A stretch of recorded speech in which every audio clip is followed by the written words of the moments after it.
So hello everyone, this is me Abhinav Tripathi and welcome to my YouTube channel अभिनव त्रिपाठी। और दोस्तों आज मैं आपको समझाने वाला हूँ कि how a strategy can win you a game before entering into an examination hall.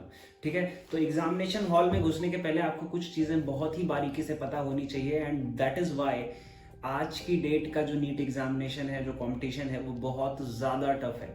हम लोगों को लगता है कि 14-15 लाख बच्चे एग्जामिनेशन में बैठने वाले हैं, इस साल तो 15-16 लाख भी होने वाले हैं। और इतने सारे बच्चों के बीच में कॉम्पीट करने का मतलब है कि बहुत ज़्यादा मेहनत है, लेकिन सिर्फ बहुत ज़्यादा मेहनत से नहीं होने वाला।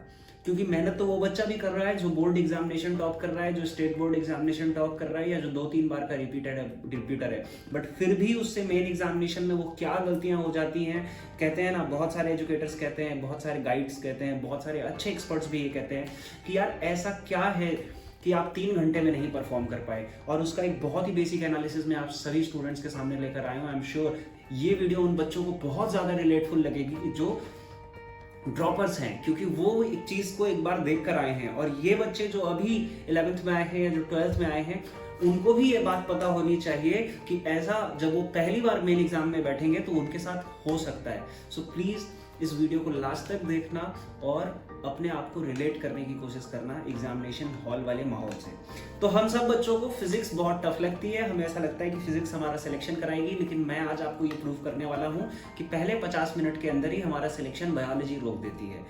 तो हर वो बच्चा जो बहुत अच्छी प्रिपरेशन करके गया है, उसका भी सिलेक्शन कई बार बायोलॉजी की वजह से रुक जाता है, क्योंकि उसको कुछ की पॉइंट्स नहीं पता होते एग्जामिनेशन हॉल में जाते वक्त। पहला सवाल, और आप लोग इस वीडियो में घर बैठे ये बात आंसर देने की कोशिश करिएगा, ठीक है। क्वेश्चन नंबर 1, एग्जामिनेशन हॉल में जो आपको टाइम मिलता है वो कितनी देर का होता है? सभी बच्चों का आंसर आया होगा कि सर 180 मिनट्स।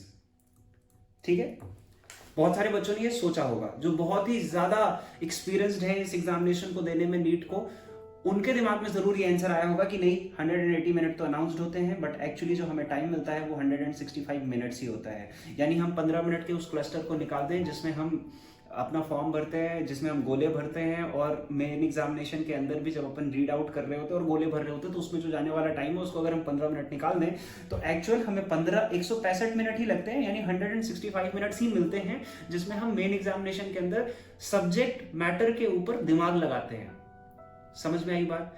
यानी 15 मिनट एक्स्ट्रा जो हम सोच के गए हैं वो हमें नहीं मिलता है। खुद सोचो, मेन एग्जामिनेशन में आपको फुटबॉल खेलने को मिल रहा है और आप पूरे साल क्रिकेट खेलने की प्रैक्टिस की हो, सिलेक्शन होगा क्या? कैसे नहीं होगा वो दिखाता हूं। जनरली बच्चा सोचता है कि 1 मिनट में एक क्वेश्चन करने को मिलेगा, उसे 1 मिनट में कितना क्वेश्चन करने को मिलेगा? एक क्वेश्चन करने को मिलेगा। इस वाले थॉट प्रोसेस के हिसाब से, 180 मिनट वाले थॉट प्रोसेस के हिसाब से आप 1 मिनट में एक क्वेश्चन करने के हिसाब से गए हो भैया मेन एग्जामिनेशन में, पर आपको घुसते ही पता चलता है कि अरे नहीं नहीं नहीं नहीं 15 मिनट तो गए। तो आप सोचो कि क्या आपको 1 मिनट में एक क्वेश्चन मिलेगा? मतलब पहले ही मूड ऑफ हो गया। इमेजिन करो कि आप एक ऐसी जगह जा रहे हो जहां आपने सोचा कि यार भैया वहां पर तो सेब की बगिया होगी और बहुत सारे आम होंगे, बहुत सारा कुछ खाने को मिलेगा, और आप गए, जितनी आपने तारीफ सुनी थी उस हिसाब से आपको मिला ही नहीं। तो एक डिसइंटरेस्ट पहले ही एग्जामिनेशन हॉल में जाग जाता है। यही रीजन है कि हमारा माइंड वहां ब्लैंक हो जाता है।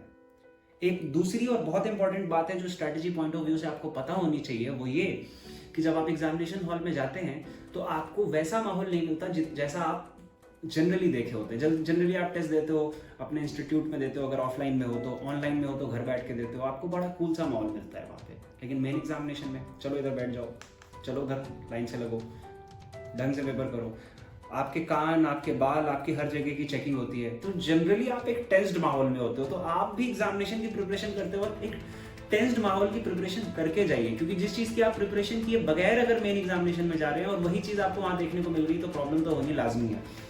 अब चलते हैं पेपर की तरफ। तो भैया 180 क्वेश्चन, ऑब्वियस सी बात है, बायोलॉजी का 90 क्वेश्चन। अब 90 क्वेश्चंस का अगर मैं डिवीजन आपको बताऊं तो वो 3 हिस्से में है। और कुछ बच्चे कह रहे होंगे सर इसमें कौन सी बड़ी बात है, 3 ही हिस्से में होता है, इजी मीडियम हार्ड। तो इजी मीडियम हार्ड तो है, बट 60 to 70 क्वेश्चंस एक टाइप के होते हैं, 10 to 15 क्वेश्चन वाई टाइप के होते हैं, और 5 to 10 question let's say Z type के होते हैं। और ये क्या है XYZ? तो बेटा ये जो 60 to 70 क्वेश्चन हैं, ये हैं ऐसे क्वेश्चन जिसका आंसर आपको या तो आता होगा या तो नहीं आता होगा। जैसे power house of the cell तुरंत दिमाग में आता है, mitochondria. Energy currency of the cell ATP तुरंत दिमाग में आता है। Who discovered Golgi apparatus, Camillo Golgi तुरंत दिमाग में आता है। ऐसे क्वेश्चंस को अगर आप पढ़कर गए हो, थॉरोली पढ़कर गए हो, हाउ में विच of the following is a dicot plant पढ़कर गए हो, विच of the following who discovered tissues, या पढ़कर गए हो, इस तरीके के सवाल आपको फटाक से हिट करेगा। या तो पता होगा या तो नहीं पता होगा। अगर आप अच्छे कंटेंट पढ़कर जाते हो, आप अच्छी पूरी थ्योरी पढ़ के गए हो एग्जामिनेशन में, तो ये वो 60 to 70 क्वेश्चन हैं जो आप फटाक से छूटते कर दोगे। अब हम बात करते हैं 1 मिनट में एक क्वेश्चन करने की हम प्रिपरेशन करके जाते हैं, बट टेक्निकली बताओ ऐसे क्वेश्चन को करने में 1 मिनट लेना चाहिए क्या हमें?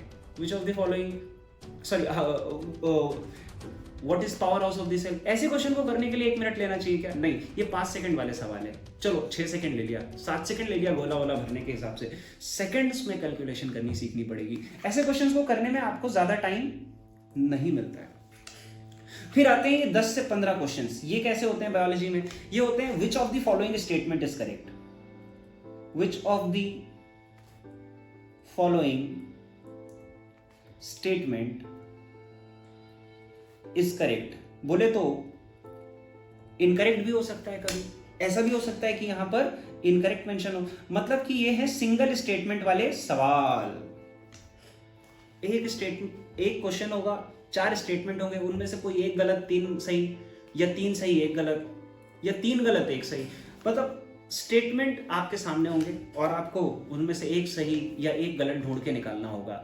ये कंपैरेटिवली थोड़े ज्यादा टफ होते हैं। 10 से 15 सवाल ऐसे आते हैं जिसमें आपका टाइम वेस्ट होता है, जिसमें आप क्वेश्चन पढ़ते हो, आपको क्वेश्चन पढ़ने में टाइम लगाना पड़ता है, और कई बार 4 स्टेटमेंट 4 डिफरेंट चैप्टर से होता है और आपको ढूंढना पड़ता है। जैसे which of the following is correct related to the metabolism. अब मेटाबॉलिज्म तो चैप्टर नंबर 1 पे भी है, पेज नंबर 5 पे, एनसीईआरटी के पहले पैराग्राफ पे, पेज नंबर 5 के पहले चैप्टर के, है ना, जहां मेटाबॉलिज्म को बताया गया है कि defining feature of the life forms.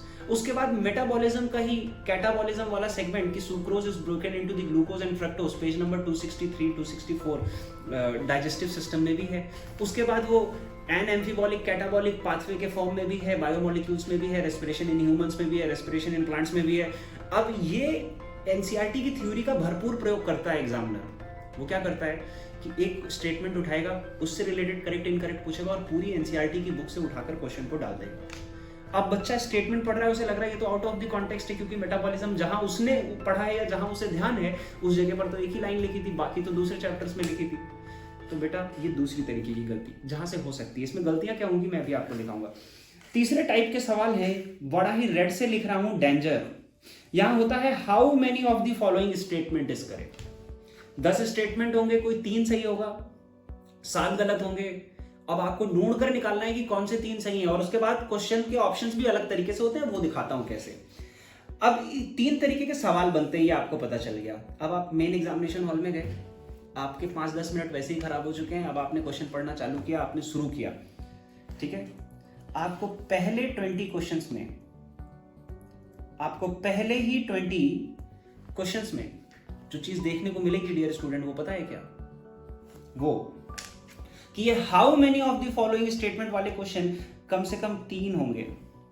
ये विच of the following statement is correct incorrect वाले क्वेश्चन कम से कम 7 होंगे, और बाकी सिंगल स्टेटमेंट वाले जो मैंने आपको बताया जो सबसे आसान होते हैं 60 to 70 आते हैं, वो 10 होंगे।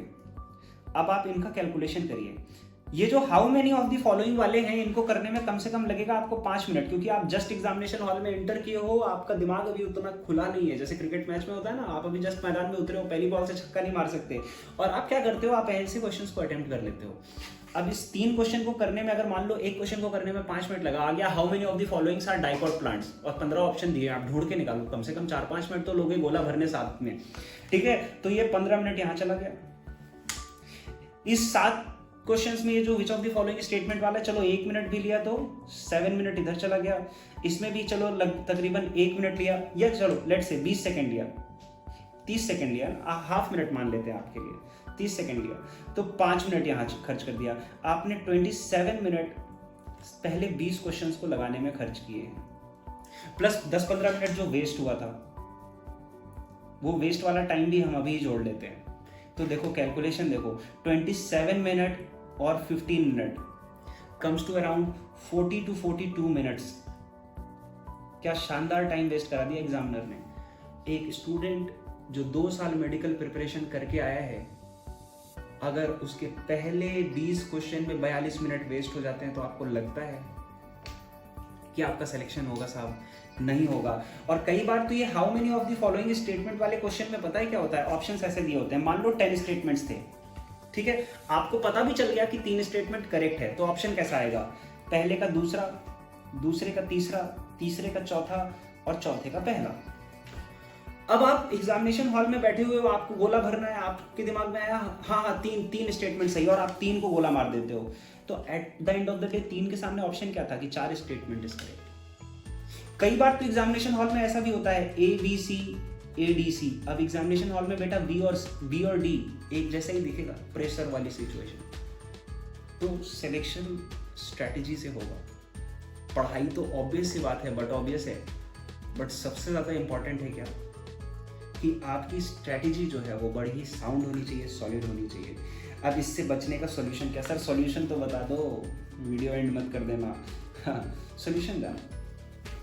अगर आप बायोलॉजी को 2 सेगमेंट्स में करते हो, और ये टेस्टेड एंड ट्रायल है, ये हमने बच्चों के ऊपर टेस्ट भी किया है कि लेट से मान लो कि आपके 15 मिनट भले ही वेस्ट हुए थे, लेकिन आप पहले 60 to 70 क्वेश्चंस वो वाले लगाते हो जिसमें आप बड़े ही ऑब्वियसली, बहुत ही ऑब्वियस हो, और जो आपको पता है, जिसमें विच ऑफ द फॉलोइंग स्टेटमेंट जहां पे भी दिख जाए छोड़ देना है, how many of the following statement जहां पे भी दिख जाए छोड़ देना है, मतलब स्टेटमेंट वाले क्वेश्चंस को छोड़ देना है। तो 60 to 70 क्वेश्चंस आपके सामने होंगे। ऐसे क्वेश्चंस को करने में मेरे हिसाब से 7 सेकंड लगता है, लेकिन चलो मैं मान लेता हूँ 20 से 30 सेकंड लगता है, ठीक है भाई। यानी हर क्वेश्चन पे कितने मिनट लगने वाले हैं? मतलब हर 2 क्वेश्चन पे तकरीबन 1 मिनट के अंदर आप 2 से 3 ऐसे क्वेश्चंस कर लोगे। तो ऐसे क्वेश्चंस को करने में आपको 25 मिनट से 30 मिनट ही लगेगा। बात समझ में आई क्या? अब आप सोचो एग्जामिनेशन हॉल में हो और आपने लेट से 30 मिनट के अंदर प्लस वो 15 मिनट जो वेस्ट होने वाले हैं उसको भी जोड़ लेते हैं, और सपोज करो आपने 45 मिनट के अंदर वो 60 to 70 क्वेश्चन किए हैं, एवरेज लेके चलते हैं 60-70 का, 65 क्वेश्चन करेक्ट किए हैं जो आपको पूरे कॉन्फिडेंस के साथ आते थे, जिसमें विच ऑफ द फॉलोइंग नहीं है और how many of the following नहीं है। तो आप खुद सोचो कि अब आपके पास बचा हुआ टाइम कितना है। अब आपके पास जो बचा हुआ टाइम है बेटा वो है 135 मिनट, और आपको सिलेक्शन के लिए कितने और क्वेश्चन सही करने हैं। अब आपको सिलेक्शन के लिए मान लेते हैं कि 85 या 90 क्वेश्चंस और सही करने हैं। आज की डेट में जो हाई कट ऑफ जा रहा है उसके बेसिस पर लेके चलते हैं, और पूरी फिजिक्स केमिस्ट्री आपके पास बची हुई है। बायोलॉजी के भी विच ऑफ द फॉलोइंग और how many of the following वाले सेगमेंट बचे हुए हैं, और इसके बाद आपका कॉन्फिडेंस लौट चुका होगा, सिलेक्शन बहुत आसान हो चुका होगा। देखो मैंने रिक्वायर्ड रन रेट को डाउन कर दिया। जो आप एग्जामिनेशन हॉल में क्या माइंड सेट लेके घुसे थे कि 1 मिनट में आपको 1 क्वेश्चन करने को मिलेगा, लेकिन आपको क्या हो गया कि यार 135 मिनट है और 90 क्वेश्चन सही करने हैं, लेट से 100 क्वेश्चन भी सही करने हैं, तो भी आप कॉन्फिडेंस में रहोगे, क्योंकि आपको हर क्वेश्चन पर 1 मिनट से ज्यादा मिलने वाला है। और इसमें बायो के क्वेश्चंस अभी बचे हुए हैं, केमिस्ट्री के भी क्वेश्चंस बचे हुए हैं, वो वाले सेगमेंट्स के जिसमें आप कंफर्ट फील करते हो, जैसे कि कई बार आप इनऑर्गेनिक केमिस्ट्री में कंफर्ट फील करते हो। तो दोस्त सिलेक्शन हो सकता है। स्ट्रैटेजी बना के रखो, कॉन्फिडेंस बना के रखो, स्ट्रैटेजी ही सिलेक्शन कराती है। थ्योरी बहुत सारे स्टूडेंट्स पढ़कर आते हैं, थ्योरी आपको भी पढ़ के जानी है। अब ये नहीं बोलना है कि सर थ्योरी बहुत सारे स्टूडेंट पढ़ के आते हैं, ठीक है मैं थ्योरी पढ़ के नहीं जाऊँगा, वो भी पढ़ के जानी है। हर कुछ ज़रूरी है और हर चीज़ का कॉम्बिनेशन ज़रूरी है, तभी आप एक अच्छे डॉक्टर बन पाएंगे। Thank you so much. जय Hind. Keep sharing my videos, please like it and subscribe it. जय हिंद।